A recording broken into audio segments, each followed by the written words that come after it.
ஒவ்வொருத்தரும் ஒவ்வொரு வேண்டுதலோட இந்த சஷ்டி விரதம் இருக்க ஆரம்பிச்சிருப்பீங்க. உங்களுடைய வேண்டுதல் எதுவாக இருந்தாலும் திருப்புகள்ல அததுக்குன்னு ஒரு பாடல் இருக்கு.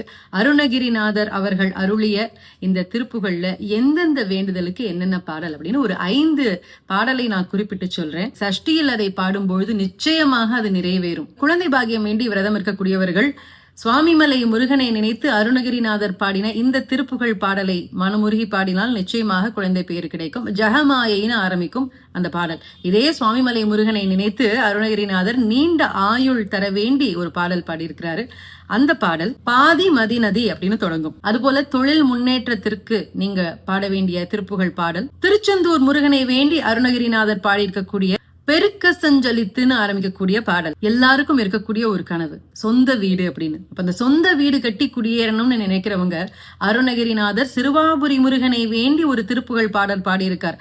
அண்டர் பதின்னு தொடங்கக்கூடிய இந்த பாடலை மனமுருக நீங்க பாடினீங்க அப்படின்னா நிச்சயமாக உங்களுக்கு அந்த வீடு கட்டக்கூடிய யோகம் அமையும். பழனி முருகனை நினைத்து அருணகிரிநாதர் சரண கமலாலயன்னு ஒரு பாடல் பாடியிருக்கார் திருப்புகழ்ல. இந்த பாடலை நீங்க மனமுருக பாடினீங்க அப்படின்னா எல்லா செல்வமும் உங்களை வந்து சேருமா, நிறைவான செல்வம் கிடைக்கும், நிறைவான வாழ்வு கிடைக்கும்னு சொல்றாங்க. உங்களுடைய வேண்டுதல் என்ன அப்படிங்கறத நீங்க கமெண்ட் பண்ணுங்க. அதற்கு எந்த திருப்புகழ் பாடல் இருக்குன்னு நம்ம பார்ப்போம்.